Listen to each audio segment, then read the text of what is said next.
Yuk jadi bagian dari dakwah kami. Dukung operasional dakwah dan sosial kami, raih pahala amal jariah yang terus mengalir sampai hari kiamat. Innal hamdalillah, segala puji dan puja kehadirat Allah. Nahmaduhu wa nasta'inuhu wa nastaghfiruh. Hanya kepadanya kita memuji, meminta pertolongan serta bertaubat dari dosa-dosa kita. Wa na'udzu billahi min syururi anfusina. Dan hanya kepada Allah pula kita meminta agar dijauhkan dari keburukan-keburukan diri kita. Wa min sayyiati a'malina, dan dari segala dosa yang pernah kita lakukan. May yahdihillahu fala mudhillalah. Barang siapa yang telah Allah berikan petunjuk maka tidak akan pernah sesat selamanya. Wa may yudlilhu fala hadiyalah. Dan barang siapa yang telah Allah sesatkan maka tidak akan mendapatkan petunjuk selamanya. Asyhadu an la ilaha illallah wahdahu la syarikalah wa asyhadu anna Muhammadan abduhu wa rasuluh. Saya bersaksi tiada Tuhan yang berhak disembah kecuali Allah, dan Muhammad benar-benar hamba juga utusannya. Allah mengingatkan dalam kitabnya, ya ayyuhalladzina amanu taqullaha haqqa tuqatih wa la tamutunna illa wa antum muslimun. Hai sekalian orang-orang yang beriman, bertakwalah, hanya patuh dan tunduklah kepada satu-satunya pencipta segala sesuatunya, baik di langit, di bumi, di kedalaman lautan, terjangkau atau tidak terjangkau oleh mata manusia, yaitu Allah. Sebenar-benar patuh dan tunduk, dan janganlah kalian meninggal dunia kecuali dalam keadaan Islam. Di ayat yang kedua Allah mengingatkan, ya ayuhan nasu taqu rabbakumul ladzi khalaqakum min nafsin wahidah wa khalaqa minha zawjaha wa batha minhuma rijalan katsiran wa nisaa wattaqullaha alladzi tasaaluna bihi wal arham innallaha kana 'alaikum raqiba. Hai sekalian manusia, sekali lagi bertakwalah kepada Allah. Hanya patuh dan tunduklah kepada Allah yang telah menciptakan kalian dari jiwa yang satu, yaitu Adam alaihissalam, dan telah menciptakan dari jiwa yang satu istrinya Hawa alaihissalam, dan telah banyak memberikan keturunan laki-laki juga perempuan dari keduanya. Sekali lagi bertakwalah kepada Allah dan jagalah hubungan silaturahim. Sesungguhnya Allah senantiasa mengawasi kalian. Di ayat yang ketiga, ya ayyuhalladzina amanu taqullaha wa qulu qawlan sadida yuslih lakum a'malakum wa yakfir lakum dhunubakum wa may yuti'illaha wa rasulahu faqad faza fawzan 'azima. Hai sekalian orang-orang yang beriman, sekali lagi bertakwalah kepada Allah dan jujurlah, ucapkan perkataan yang benar. Niscaya Dia akan memperbaiki amal-amal perbuatan kalian, mengampuni dosa-dosa kalian. Barang siapa yang mentaati Allah dan Rasulnya, sungguh dia telah mendapatkan kemenangan yang besar. Amma ba'd, fa inna asdaqal hadithi kitabullah.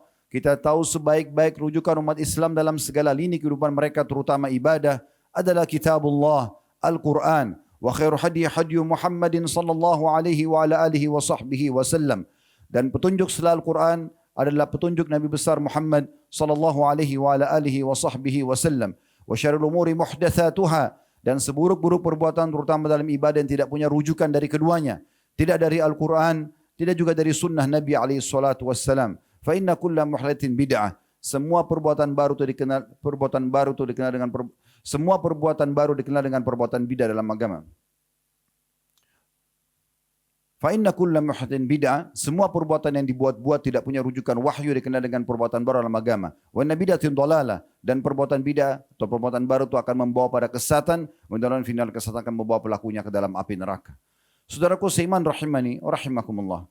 Kesempatan ini kita akan melanjutkan serial iman kita, dan pada kesempatan ini kita akan bahas tentang makhafatullah atau takut kepada Allah.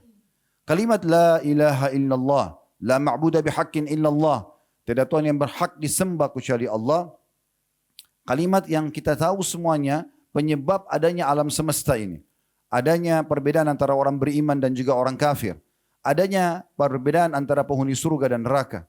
Kalimat ini kalau seseorang memahaminya dan mengimaninya dengan benar, maka akan membawanya pada kesempurnaan kehidupan. Bagaimana tidak? Sementara dia mengetahui dia punya Tuhan hanya satu saja, yang menciptakan segala sesuatunya, memiliki, menguasai, bahkan yang mengadakan dan merawat, serta yang bisa terus menambah dan puncaknya memusnahkan pada hari kiamat nanti. Konsekuensi daripada kalimat la ilaha illallah salah satunya adalah takut kepada Allah. Allah subhanahu wa ta'ala menjadikan takut kepadanya adalah bagian daripada ibadah. Cukup banyak Allah subhanahu wa ta'ala memperlihatkan kepada kita tanda-tanda kebesarannya, dan tujuannya adalah untuk mendatangkan rasa takut kepadanya. Seperti misalnya Allah sebutkan dalam surah Ar-Ra'd, surah nomor 13 ayat 12 sampai ayat 13 yang bunyinya huwallazi yurikumul barqa khaufan wa tama'an wa yunshi'us sahabas thiqal. Dan dialah Tuhan yang telah memperlihatkan kilat kepadamu untuk menimbulkan ketakutan kepadanya dan juga harapan agar diselamatkan olehnya. Dan dia yang mengadakan awan yang mendung penuh dengan air. Wa yusabbihur ra'du bihamdihi wal malaikatu min khifatihi wa yursilus sawa'iq fayusibu biha man yasha wa hum yujadiluna fillahi wa huwa syadidul mihal. Dan guru juga bertasbih kepada Allah. Demikian pula para malaikat. Semua itu karena takut kepadanya. Dan Allah melepaskan halilintar. Lalu menimpahkannya kepada siapa yang dia kehendaki. Dan mereka berbantah-bantahan tentang Allah. Dan dialah Tuhan yang maha keras siksanya. Di dalam surah Al-Mulk. Allah subhanahu wa ta'ala mengingatkan bagi hamba-hambanya yang terus saja dalam kelalaian dan maksiat. Dan tidak mau kembali kepadanya.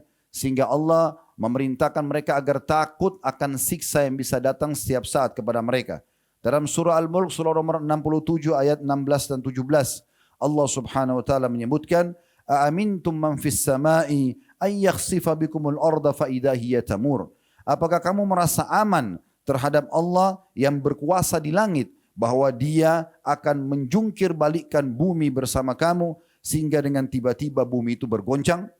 Am amintum man fis samai ay yursila alaikum hasiba fasata'lamuna kaifa nadhir. Dan apakah kamu merasa aman terhadap Allah yang berkuasa di langit, bahwasanya dia akan mengirimkan badai yang berbatu, maka kelak kamu akan mengetahui bagaimana akibat mendustakan peringatanku. Demikian pula Allah subhanahu wa ta'ala mengingatkan bagi para ahli maksiat yang terus saja lalai dan tidak mau kembali kepadanya, bahwasanya setiap saat hukuman Allah dan murkanya bisa datang. Allah sebutkan dalam surah Al-A'raf, surah nomor 7 ayat 97 sampai 99. Afa amina ahlul qura an ya'tiyahum ba'suna bayatan wa hum naimun. Apakah penduduk negeri itu merasa aman dari kedatangan siksaan kami kepada mereka di malam hari, di waktu mereka sedang tidur? Itu ayat 97. Ayat 98-nya, awa amina ahlul qura an ya'tiyahum ba'suna duhan wa hum yal'abun. Apakah penduduk negeri itu merasa aman dari kedatangan siksaan kami kepada mereka di waktu matahari sepenggalan naik ketika mereka sedang bermain-main? Ayat 99-nya, afa aminu makrallah fala ya'manu makrallah illal qaumul khasirun. Maka apakah mereka merasa aman dari siksa Allah yang tidak terduga-duga? Tiada yang merasa aman dari siksa Allah kecuali orang-orang yang rugi. Dalam ayat lain, Allah subhanahu wa ta'ala juga mengingatkan bahwasanya Allah terus mendatangkan tanda-tanda kebesarannya, baik di alam semesta, di atas bumi ini, di kedalaman lautan, bahkan di diri manusia sendiri. Semua itu tujuannya agar mereka takut kepada Allah. Dan takut ini akan mendatangkan nanti rasa ingin selalu patuh dan juga khawatir melakukan pelanggaran. Sebagaimana Allah sebutkan dalam surah Fussilat, surah nomor 41 ayat 53. Sanurihim ayatina fil afaki wa fi anfusihim hatta yatabayyana lahum annahul haq. Al-ayah. Kami akan terus memperlihatkan kepada mereka tanda-tanda kekuasaan kami dari seluruh wilayah bumi ini dan alam semesta, dan juga pada diri mereka, sehingga jelas bagi mereka bahwasanya Al-Quran itu benar. Saudaraku seiman, Allah subhanahu wa ta'ala menjadikan takut ini sebagai ibadah, dan Allah memuji hamba-hambanya agar, atau orang-orang yang takut kepada Allah subhanahu wa ta'ala, menjadikannya sebagai pegangan hidupnya. Dalam banyak ayat Al-Quran, dan setelah saya pertimbangkan, coba saya renungi pada saat susun khutbah ini, kira-kira apa yang paling bisa mengena di hati kita semua pada saat mendengarkan ini. Setelah saya simpulkan begitu panjang saya renungi, ternyata memang tidak ada kecuali ayat-ayat Al-Quran. Tidak akan pernah ada yang mengalahkan peringatan Allah subhanahu wa ta'ala yang memang Allah turunkan sebagai petunjuk bagi manusia. Dan dia akan berbicara dengan hati manusia secara langsung. Allah mengingatkan dalam surah Al-A'la, surah nomor 87 ayat 9 sampai ayat 10. Fadzakir inna fa'atiz zikra sayadzakkaru man yakhsha. Berilah peringatan, hai Muhammad, tentang Allah, tentang rahmat Allah bagi yang patuh, tentang siksaan Allah bagi orang yang durhaka, dan juga ingatkan agar mereka selalu berpegang pada Al-Quran dan Sunnah. Karena peringatan itu sangat memberikan manfaat. Itu ayat 9, ayat 10-nya. Orang-orang yang takut kepada Allah, akan mendapatkan pelajaran. Allah Subhanahu wa taala juga menyebutkan di dalam surah Yasin, surah nomor 36 ayat 11, "Innama tunziru man ittaba'a dzikra wa khasyiyar rahmana bil ghaib, wabasyshirhu bimaghfiratin wa ajrin karim." Sesungguhnya kau hai Muhammad memberi peringatan kepada orang-orang yang mau mengikuti peringatan itu. Dan yang takut kepada Tuhan yang Maha Pemurah walaupun dia atau mereka tidak melihatnya, maka berilah mereka kabar gembira dengan ampunan dan pahala yang mulia. Kita bisa lihat dari ayat ini, walaupun tidak dijelaskan panjang lebar, sudah langsung meresap ke dalam hati setiap orang beriman, kalau ternyata takut kepada Allah Subhanahu wa taala bagian daripada dakwah Nabi Muhammad sallallahu alaihi wasallam, dan orang yang mau mengambil pelajaran dan akhirnya menjadikan sebagai pegangan bagian daripada ibadah rasa takut kepada Allah, di situ disebutkan akan mendapatkan berita gembira, yaitu ampunan dan pahala yang mulia. Dalam surah Al-Imran, surah nomor 3, 175, Allah Subhanahu wa taala juga mengingatkan kita agar jangan sampai potensi rasa takut ini teralihkan kepada selain Dia. Dan yang paling besar menyerap potensi rasa takut manusia adalah syaitan atau iblis. Bagaimana dia berusaha untuk menanamkan rasa-rasa takut kepada manusia sehingga takut pada hal-hal yang sepele, takut pada gelapnya malam, takut pada suara yang menggelegar, takut pada hal-hal yang tidak nampak, misalnya jin dan yang sejenisnya. Begitulah yang selalu dilakukan oleh para partner jin-jin ini dari dukun-dukun. Mereka selalu membuat tempat praktik yang gelap, tengkorak manusia, atau apa saja menanamkan rasa takut pada manusia. Dan Allah menepis dalam satu firman-Nya, bahkan hanya potongan ayat saja, supaya setiap orang di antara kita jangan pernah mengalihkan rasa takut tersebut sedikit pun kepada selain Allah Subhanahu wa taala. Dalam Al-Imran 175, setelah menjelaskan masalah syaitan dan pengaruhnya, Allah mengatakan fala takhafuhum wa khafuni in kuntum mu'minin. Janganlah kalian takut kepada mereka, tapi hanya takut kepadaku saja kalau kalian adalah orang-orang yang beriman. Allah juga memuji orang-orang yang takut kepadanya dalam surah An-Nahl, surah nomor 16 ayat 50, yakhafuna rabbahum min fawqihim wa yaf'aluna ma yu'marun. Mereka, orang-orang beriman itu takut pada Tuhan mereka yang berada di atas mereka, dan mereka melaksanakan apa yang diperintahkan. Makna ayat ini, kalau orang sudah tanamkan rasa takut dalam hatinya, khawatir akan siksa Allah, khawatir tidak mendapatkan rahmat Allah, khawatir masuk neraka, khawatir tidak masuk dalam surga, maka tentu saja mereka akan selalu melaksanakan apa yang diperintahkan.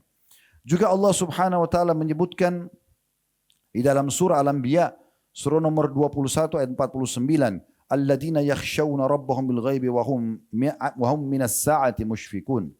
Orang-orang yang takut pada Tuhan mereka, sedangkan karena dengan rasa takut itulah orang-orang yang takut pada Tuhan mereka, sedang mereka tidak melihatnya, dan dengan rasa takut itulah maka mereka khawatir akan tibanya hari kiamat. Dalam surah Al-Hajj, Allah Subhanahu wa taala dan beberapa ayat yang akan saya bacakan ke depan, level orang-orang yang takut kepada Allah ini ada yang mencapai pada tingkat yang sangat tinggi, dan semoga Allah SWT mengaruniakan kita ini sampai pada tingkat disebut saja nama Allah sudah cukup membuat kulit mereka, tubuh mereka, hati mereka, fikiran mereka semuanya tunduk dan takut kepada Allah Subhanahu wa taala. Disebutkan dalam surah Al-Hajj, surah nomor 22 ayat 45, alladzina idza dzukirallahu wajilat qulubuhum. Orang-orang yang apabila disebutkan nama Allah, gemetarlah hati mereka. Dan kata para ulama, level ini tidak akan dicapai kecuali orang sudah memupuk, mempelajari, merenungi bagaimana dia takut kepada Allah Subhanahu wa taala dengan terus mengejar apa yang Allah perintahkan, dan dia selalu khawatir akan datang siksaan tiba-tiba kalau seandainya dia melakukan kemaksiatan. Kalau terus dia pupuk ini, maka akan bertambah rasa takutnya dan akhirnya sampai pada level membuat hati mereka bisa bergetar. Demikian pula Allah sebutkan dalam surah Al-Mu'minun, surah nomor 23 ayat 60. Walladzina yu'tawna ma atau wa qulubum wajilatun annahum ila rabbihim raji'un. Dan orang-orang yang kalau memberikan sedekah dengan hati yang takut karena mereka tahu mereka akan kembali kepada Tuhan mereka. Sampai pada level mengerjakan perintah pun mereka segera tidak menundahnya karena mereka tahu mereka akan segera kembali kepada Tuhan mereka, dan dengan penuh keyakinan apa yang mereka sudah lakukan dari kebaikan mereka akan terima balasannya, dan kalau mereka berbuat keburukan akan terima hukumannya. Allah Subhanahu wa taala bahkan menjadikan rasa takut ini merupakan sifat utama para utusannya. Dan karena sifat rasa takut kepada Allah inilah Allah mengangkat mereka menjadi para utusannya. Sebagaimana Allah sebutkan dalam surah Al-Ahzab, surah nomor 33 ayat 39. Alladzina yuballighuna risalatillah wa yakhshawnahu wa la yakhshawna ahadan illallah wa kafa billahi hasiba. Dan orang-orang yang menyampaikan risalah-risalah Allah, para nabi-nabi, kemudian diteruskan dengan para ulama-ulama yang amil, yang mengerjakan atau mengamalkan ilmu mereka. Dan orang-orang menyampaikan risalah-risalah Allah, mereka takut kepadanya dan mereka tidak merasa takut sedikit pun kepada seseorang selain Allah. Cukuplah Allah yang membuat atau pembuat perhitungan. Di dalam surah Az-Zumar juga Allah mengingatkan tentang masalah bagaimana hati, tapi di sini ditambahkan dengan kulit yang ikut juga ikut gemetar kalau pada saat disebutkan nama Allah dan disebutkan ancaman Allah, sampai ke telinganya tentang ancaman kalau dia berbuat dosa, sampai kepadanya peringatan untuk atau keutamaan untuk mengerjakan ketaatan sehingga dia mengerjakan. Dalam surah Az-Zumar surah nomor 39 ayat 23 Allah sebutkan, Allahu nazzala ahsana hadithi kitaban mutasyabihan taksya'irru minhu juludul ladina yakhshawna rabbahum thumma talinu juluduhum wa qulubuhum ila dzikrillah dzalika hudallahi yahdi bihi man yasha wa may yudlilillahu fama lahu min had. Allah telah menurunkan perkataan yang paling baik, yaitu Al-Quran, yang serupa dalam kurung mutu-mutu ayatnya. Lagi berulang-ulang, gemetarlah karenanya kulit orang-orang yang takut kepada Tuhannya. Kemudian menjadi tenang kulit dan hati mereka di waktu mengingat Allah. Itulah petunjuk Allah. Dengan kitab itu, dia Allah memberi petunjuk kepada siapa yang dikehendakinya. Dan barang siapa yang disesatkan oleh Allah, niscaya tidak ada baginya seorang penolong pun. Orang-orang yang takut kepada Allah subhanahu wa ta'ala puncaknya akan mendapatkan surga dengan sangat mudah di akhirat sana. Sebagaimana Allah sebutkan dalam surah An-Nazi'at, surah nomor 79 ayat 40 sampai 41. Wa amma man khafa maqama rabbih wa nahan nafsa 'anil hawa fa innal jannata hiyal ma'wa. Dan apapun orang-orang yang takut pada kebesaran Tuhannya, karena rasa takutnya tadi saya katakan dia akan selalu termotivasi mengerjakan ketaatan, bukan hanya sekedar ingin mengejar keutamaannya, tapi karena dia takut pada Tuhannya. Dan dia tidak berani untuk menyentuh larangan-larangan Allah, karena betul yakin akan datang hukuman Allah. Orang-orang seperti ini, adapun orang-orang yang takut pada kebesaran Tuhannya, dan akhirnya menahan diri dari keinginan hawa nafsunya, maka sungguhnya surga tempat tinggalnya. Dalam surah Al-Bayyinah, surah nomor 98 ayat 8 juga Allah menyebutkan, Jazaohum 'inda rabbihim jannatu 'adnin tajri min tahtil anharu khalidina fiha abada. Radiyallahu anhum wa radu an, dzalika liman khasya rabbah. Balasan mereka di situ Tuhan mereka ialah surga yang mengalir di bawahnya sungai-sungai. Mereka kekal di dalamnya selama-lamanya. Allah ridho kepada mereka dan mereka pun ridho kepadanya. Yang demikian itu balasan bagi orang-orang yang takut pada Tuhannya. As-Sa'di rahimahullah, seorang ulama tafsir yang masyhur, menyebutkan tentang masalah hakikat takut kepada Allah. Orang yang takut kepada Allah adalah orang yang meninggalkan larangan dan melaksanakan perintah. Mereka yang dapat janji Allah dalam surah Ar-Rahman, surah nomor 55 ayat 46, mendapatkan 2 surga sekaligus. Waliman khafa maqama rabbih jannatan.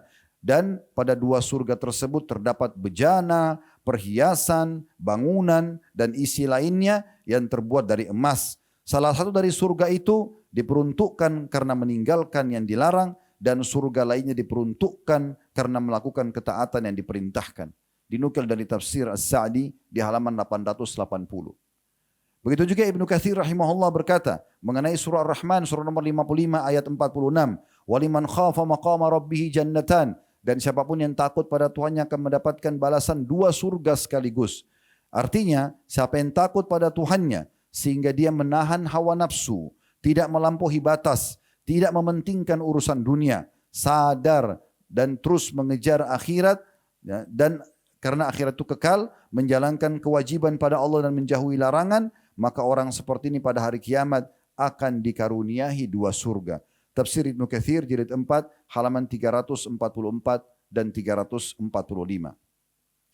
Kita akan tutup teman-teman sekalian yang paling menarik, ya, contoh dari manusia dari semua apa yang kita bacakan dalil tadi. Dari kaum para salafus salih, bagaimana mereka takut kepada Allah subhanahu wa ta'ala.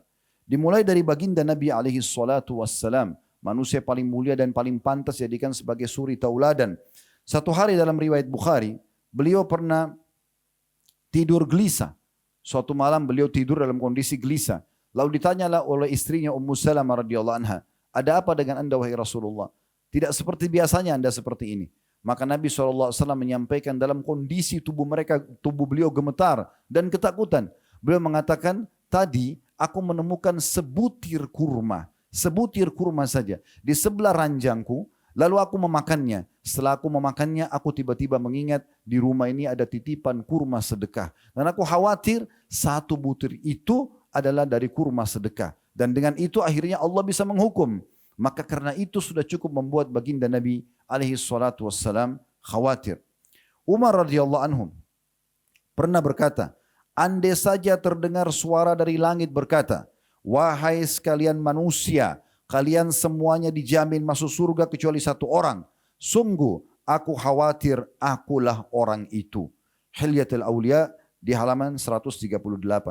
Abu Hurairah radhiyallahu anhu pada saat beliau akan wafat, beliau menangis terisak-isak dan berkata, aku tidak menangis karena urusan dunia kalian. Tidak pernah aku pikirkan di rumah, istri, anak, harta, jabatan. Tidak pernah aku pikirkan itu. Tapi yang aku pikirkan dan yang membuat aku menangis adalah jauhnya perjalanan ke depan. Dan betapa sedikitnya bekal. Dan aku tidak tahu akhirnya perjalananku ke surga atau ke neraka. Dinukil dari kitab Az-Zuhud yang ditulis oleh Nu'aim bin Hammad di halaman 129. Juga Abu Hurairah radhiyallahu anhu pernah duduk bersama dua orang sahabat yang lain. Lalu Nabi SAW menyebutkan salah seorang di antara kalian akan menjadi penghuni neraka. Bahkan gigi gerahamnya akan menjadi seperti gunung Uhud. Kata Abu Hurairah, aku terus ketakutan setelah mendengar sabda Nabi SAW ini. Akhirnya salah satu dari tiga orang ini ikut berperang dan mati syahid. Maka tersisa aku dengan yang lainnya.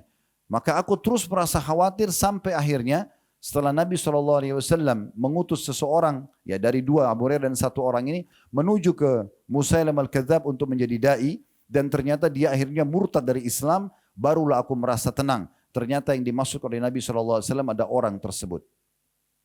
Abdullah bin Mas'ud radhiyallahu anhu, beliau mengatakan seorang mukmin karena takutnya kepada Tuhannya, pasti dia akan melihat semua dosanya, bagikan dia sedang duduk, dan sebuah gunung besar berada di atas kepalanya yang akan menimpahnya. Sedangkan orang-orang munafik atau ahli maksiat, mereka pasti akan melihat dosa-dosanya karena tidak punya rasa takut kepada Allah, bagaikan lalat yang hanya lewat dari hidungnya saja. Abu Bakar radhiyallahu anhu, beliau memiliki seorang budak dan budaknya ini tiap hari bekerja, diizinkan oleh Abu Bakar radhiyallahu anhu. Dan hasil dari yang didapatkan oleh budak tersebut untuk menghormati budak itu, dia beli makanan, kemudian Abu Bakar duduk makan bersama-sama. Setiap hari terjadi seperti itu. Dan setiap hari Abu Bakar selalu menanyakan dari mana sumber makananmu ini. Satu hari Abu Bakar lupa menanyakan dari mana sumber pendapatan dia. Maka Abu Bakar pun setelah makan, makanan dibawa oleh budaknya tadi, bertanya, dari mana sumber makananmu ini? Maka budak itu mengatakan, dulu di masa jahiliyah, aku pernah pura-pura jadi dukun. Dukun sudah jelas-jelas haram. Tambah lagi dia pura-pura menjadi dukun. Kemudian ada seseorang yang sempat aku terkah saja. Sesuatu yang jadi permasalahan dan ternyata itu jadi solusi buat dia. Dia merasa punya utang kepadaku. Maka tadi dia bertemu denganku dan membayar jasa itu. Apa yang terjadi? Abu Bakar mengatakan adalah sumber haram. Maka beliau pun mengorek dengan sangat dalam tenggorokannya sampai memuntahkan semua makanan tersebut. Beliau sangat khawatir jangan sampai dengan ini Allah subhanahu wa ta'ala menghukumnya. Dan dalam hal ini, saudaraku seiman, meninggalkan sesuatu yang haram karena takut kepada Allah, perlu digarisbawahi, jauh lebih besar pahalanya dibandingkan daripada seseorang melakukan ketaatan, kecuali kewajiban. Jadi, saya ulangi kembali, kalau ada orang menolak sesuatu yang haram, karena takut kepada Allah, takut Allah hukum, pendapatan haram, pergaulan bebas, apa saja, dosa, ada penawaran masuk pada diri dia lalu dia menolaknya, itu lebih jauh besar pahala di sisi Allah. Dan para salafus saleh lebih mencintai itu dibandingkan mereka melakukan ketaatan tapi selain kewajiban. Karena kewajiban bukan pilihan. Misalnya pilihan antara menolak untuk melakukan satu perbuatan dosa dengan dia ibadah semalam suntuk sholat malam. Mereka lebih suka untuk menolak keburukan tersebut.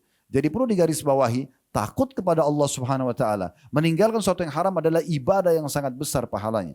Dengarkan bagaimana Abdullah bin Umar radhiyallahu anhu berkata, sungguh aku menolak 1/6 dirham saja dari keharaman yang Allah haramkan akan lebih baik dan lebih aku cintai daripada aku bersedekah dengan 100.000 dirham yang dinafkahkan di jalan Allah.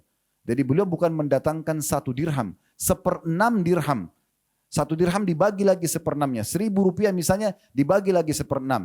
Itu ada penawaran haram. Lebih baik aku tolak dan aku yakin ya itu akan lebih besar pahalanya. Aku juga selamat dari hukuman Allah lebih baik daripada aku bersedekah 100.000 dirham di jalan Allah Subhanahu wa taala. Abdullah bin Mubarak rahimahullah berkata, seorang ulama tabi'in, sungguh aku menolak 1 dirham dari syubhat, bukan cuma haram, masih ragu. Ini boleh enggak sih? Tapi kalau syubhat bisa masuk pada yang haram. Kalau syubhat saja kata beliau, aku menolak 1 dirham yang syubhat, lebih aku sukai daripada menyedekahkan 600.000 dirham. Aku qauli hadza dan saya sudah mengucap perkataan saya ini, wastaghfirullah li walakum, dan saya beristighfar kepada Allah bila ada sesuatu yang keliru yang saya sampaikan atau dari dosa-dosa masa lalu, dan mengajak jemaah istighfar kepada Allah, fastaghfiruhu innahu wal ghafurur rahim, beristighfar kepadanya karena dia Maha Pengampun juga Maha Mengetahui. Alhamdulillah wassalatu wassalamu ala Rasulillah. Dinukil pendapat sebagian ulama tentang potongan sabda Nabi SAW pada saat menyebutkan keutamaan Umar radhiyallahu anhu. Satu waktu Nabi SAW lagi duduk dan para ummahatil mu'minin sedang berbicara dan suara mereka cukup besar. Karena 9 orang istri Nabi semuanya berkumpul di satu tempat dan sedang bicara dan Nabi SAW diam saja. Begitu Umar datang, tiba-tiba semuanya istri-istri Nabi diam. Maka Nabi SAW pun senyum melihat kejadian tersebut. Karena segannya para istri-istri Nabi dengan Umar. Maka Umar pun mengatakannya, Rasulullah, semoga Allah selalu membuat anda tersenyum. Apa yang membuat anda tersenyum? Kata Nabi SAW, aku heran dengan sikap para wanita ini. Tadi sebelum engkau datang, suara mereka jauh lebih tinggi dari suaraku. Dan mereka biasa saja. Pada saat engkau datang, maka mereka tiba-tiba diam. Umar langsung marah dan mengatakan, kenapa kalian lakukan itu pada Rasulullah SAW? Semoga Allah membinasakan kalian. Maka Nabi SAW tidak menanggapi lagi itu, tapi Nabi SAW langsung menghadap kepada Umar lalu mengatakan, wahai Umar, ketahuilah demi zat yang jiwaku dalam genggamannya, andai saja kau jalan di sebuah lembah, syaitan melihatmu lewat di lembah itu, niscaya dia akan cari lembah lain. Padahal Umar tidak melihat syaitannya, tapi syaitan begitu lihat Umar takut. Jangankan menggoda Umar, bertemu Umar saja takut. Apa sebabnya? Kira-kira apa perbuatan Umar yang membuat syaitan bukan lagi menggodanya yang biasa kita rasakan syaitan sering menggoda kita. Syaitan melihat saja takut. Maka para ulama mengatakan dikarenakan Umar selalu memupuk rasa takut yang dalam kepada Allah Subhanahu wa taala sehingga dengan itu Allah buat semua makhluk pun segan dan takut kepadanya. Pada saat Umar radhiyallahu anhu didatangi oleh utusan-utusan yang datang dari Persia, mereka kaget dan mereka segan sekali pada saat melihat Umar tidur di atas di tanah dan bersandarkan sebagai bantalnya tongkat. Maka dia mengatakan, apakah ini raja kalian? Maka kata para muslimin, iya, dia sedang tidur dan jangan diganggu, kata sebagian penduduk Madinah. Maka mereka pun diam, tapi karena suara gemuruh, tiba-tiba Umar terbangun. Lalu orang ini mengatakan, sungguh inilah sebabnya kenapa raja-raja di Persia, pembesar-pembesar di wilayah kami, bahkan sampai menembus Romawi, segan dengan raja kalian. Karena dia sendiri pun tidak pernah takut kepada manusia, tidak ada pengawalnya, dan dia hanya takut kepada Tuhannya. Ini efek daripada takut kepada Allah akan mendatangkan rasa segan dan juga rasa tunduk manusia kepada orang yang takut kepada Allah Subhanahu wa taala. Di hari Jumat ada waktu mustajab doa sebagaimana kita sudah mengetahui hadis-hadis yang masyhur, di mana hadis yang pertama Nabi SAW mengatakan Jumat 12 waktu dari mulai subuh sampai azan maghrib, di mana tidak ada seorang muslim berdoa di sana kecuali Allah ijabah doanya. Dan riwayat yang kedua adalah kata Nabi SAW, Jumat adalah hari yang mulia, setiap muslim berdoa akan diterima dan fokuslah berdoa selepas asar sampai terbenam matahari. Dari dua buah hadis ini kita bisa memaksimalkan waktu untuk berdoa. Karena pendapat juga ada di antara riwayat yang menyebutkan di saat khatib duduk sampai terbenam matahari. Maka ini juga termasuk waktu mustajab, oleh karena itu setiap khatib berdoa di khutbah kedua. Kita hadirkan hati dan fikiran kita untuk berdoa, semoga Allah Subhanahu wa taala mengijabah doa ini. Alhamdulillahi Rabbil Alamin. Kami memujimu ya Allah sebagaimana layak kau dipuji sebagai pencipta. Kami memujimu sampai kau menerima puji-pujian kami dan kau jadikan sebagai tambahan amal soleh kami. Dan kami memujimu ya Allah sebagaimana engkau telah dipuji oleh orang yang memujimu sampai engkau menerima puji-pujian tersebut. Sebagaimana juga pujian para utusanmu, para nabi dan para rasulmu. Dan juga kami mengucapkan salam hormat kami kepada utusanmu Nabi besar Muhammad sallallahu alaihi wa alihi wa sahbihi wasallam. Sebagaimana engkau telah mengucapkan salam hormat tersebut dengan harapan engkau memberikan balasan kepada kami maksimal dari salawat yang kami ucapkan tadi. Ya Allah, kami tidak berkumpul di salah satu masjidmu ini kecuali karena ingin menjalankan perintah yang kau wajibkan kepada kami. Ikhlaskan niat kami dan terimalah ibadah ini dengan pahala yang sempurna serta terimalah seluruh ibadah-ibadah yang pernah kami lakukan, sunnah ataupun wajib. Kami ikhlas ataupun kami kurang ikhlas yang sedang kami kerjakan, yang akan kami kerjakan sampai menjelang ajal datang nanti dengan pahala yang sempurna. Dan maafkanlah semua kesalahan kami kecil ataupun besar, sengaja ataupun tidak sengaja, yang sudah kami lakukan atau yang sedang kami lakukan, bahkan yang akan kami lakukan dengan rahmat-Mu ya Allah. Ya Allah, ampunilah kami, kedua orang tua kami, seluruh kerabat kami, seluruh muslimin dan muslimat, mukminin dan mukminat yang hidup dan juga yang sudah meninggal. Ya Allah, selamatkanlah negara kami dari segala macam mara bahaya. Ya Allah, makmurkan negeri kami, tentramkan, ya, sempurnakan kemerdekaan yang sudah kami raih. Dan berilah petunjuk para pemimpin kami agar mereka menjalankan amanah dengan baik. Berilah mereka pahala sebaik-baik pahala yang kau berikan untuk balasan kepada orang yang telah melaksanakan tugas. Dan maafkanlah kesalahan mereka. Serta juga jadikan kami masyarakat yang selalu bergotong royong, bekerja sama untuk menjaga kemakmuran, ketentraman. Dan juga akhirnya kami menjadi contoh bagi negara-negara yang lain. Ya Allah, berapa banyak saudara kami muslimin di seluruh muka bumi yang sedang tertindas. Mereka tertimpa lapar, tertindas dengan kezaliman, ataupun apa yang sedang menimpa mereka dari ujian-ujian yang kau berikan kepada mereka. Di Palestina, di Syria, dan beberapa wilayah-wilayah yang lain. Ya Allah, tolonglah mereka, ikhlaskan niat mereka. Terima para syuhada mereka dan jadikan ujian ini sebagai sebuah sebab mereka mendapatkan derajat tertinggi di sisimu. Dan juga ya Allah, angkat masalah mereka dan kembalikan kemakmuran dan ketenteraman dalam hidup mereka. Ya Allah, berikanlah kami semua yang kami butuhkan dari kebaikan dunia. Rabbana atina fid dunya hasanah. Dan berikan semua yang kami butuhkan dari yang terbaik di akhirat. Wa fil akhirati hasanah. Dan selamatkan kami dari api neraka. Wa qina adzabannar. Dan masukkanlah kami ke dalam surga bersama orang-orang yang patuh. Wa adkhilnal jannata ma'al abrar. Ya aziz ya ghafar ya rabbal alamin. Wa izzat yang maha mulia dan maha pengampun. Wahai Tuhan alam semesta. Wa sallallahu nabiyina Muhammadin walhamdulillahi rabbil alamin. Inna Allah ya'muru bil adli wal ihsani wa ita'i dzil qurba. Sesungguhnya Allah selalu menyuruh berbuat keadilan, kebaikan dan berbuat baik pada sanak kerabat. Wa yanha 'anil fahsya'i wal munkari wal baghi, dan Allah melarang perbuatan mungkar, perbuatan dosa dan juga pembangkangan. Ya'idukum la'allakum tadhakkarun. Itu peringatan dari Allah, jadikan sebagai prinsip hidup kalian. Fadhkurullahal 'azima yadhkurkum. Ingatlah selalu kepada Allah, Allah akan ingat kepada kalian. Washkuruhu 'ala ni'ami yazidkum. Syukuri nikmatnya, dia pasti akan tambah. Wala dzikrullahi akbar. Mengingat Allah adalah amal yang paling besar. Wa aqimis shalah, dan dirikanlah salat.